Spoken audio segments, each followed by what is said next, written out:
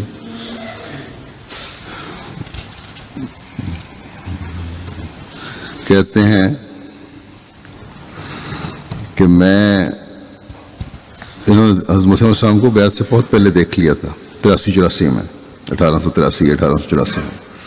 کہتے ہیں میں ابھی بیعت میں داخل نہیں ہوا، نماز عصر مبارک مسجد مبارک سے پڑھ کر پرانی سیڑھیوں سے جب نیچے اترا تو ابھی سقفی ڈیوڑی میں تھا، یعنی ڈیوڑی اس پہ کورڈ ایریا تھا، جو 2 آدمی بڑے معزز سفید پوش جوان قد والے ملے، ہم قادیان گئے ہوئے تھے، جو مجھے سوال کرتے ہیں کہ مرزا صاحب کا پتہ مہربانی کر کے بتلائیں کہ کہاں ہیں، ہم بہت دور دراز سے سفر کر کے یہاں پہنچے ہیں۔ میں نے کہا آؤ میں بتلا دوں، تو انہوں نے کہا نہیں، آپ ہمارے پیچھے ہو جائیں، اوپر ہیں تو ہم پہچانیں گے۔ تب میں ان کے پیچھے ہو لیا، وہ میرے آگے آگے سیڑھیاں چڑھتے ہوئے چلے گئے۔ آگے اجلاس لگا ہوا تھا، یعنی مجلس تھی حضرت مسیح علیہ السلام کی، اور حضور علیہ السلام دستار مبارک سر سے اتارے ہوئے بے تکلف حالت میں بیٹھے ہوئے تھے۔ جاتے ہوئے ان میں سے ایک شخص نے حضور کو جاتے ہی پوچھا کہ آپ کا نام غلام احمد ہے؟ آپ علیہ السلام نے فرمایا ہاں۔ پھر اس نے کہا کہ آپ کا دعویٰ مسیح موعود کا ہے؟ حضور نے فرمایا ہاں۔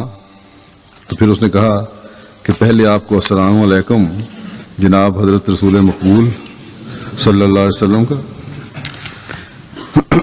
اور پھر میری اور طرف سے، اور میں فلاں دن حضوری میں تھا، یعنی خواب کا ذکر کر رہے ہیں اپنے۔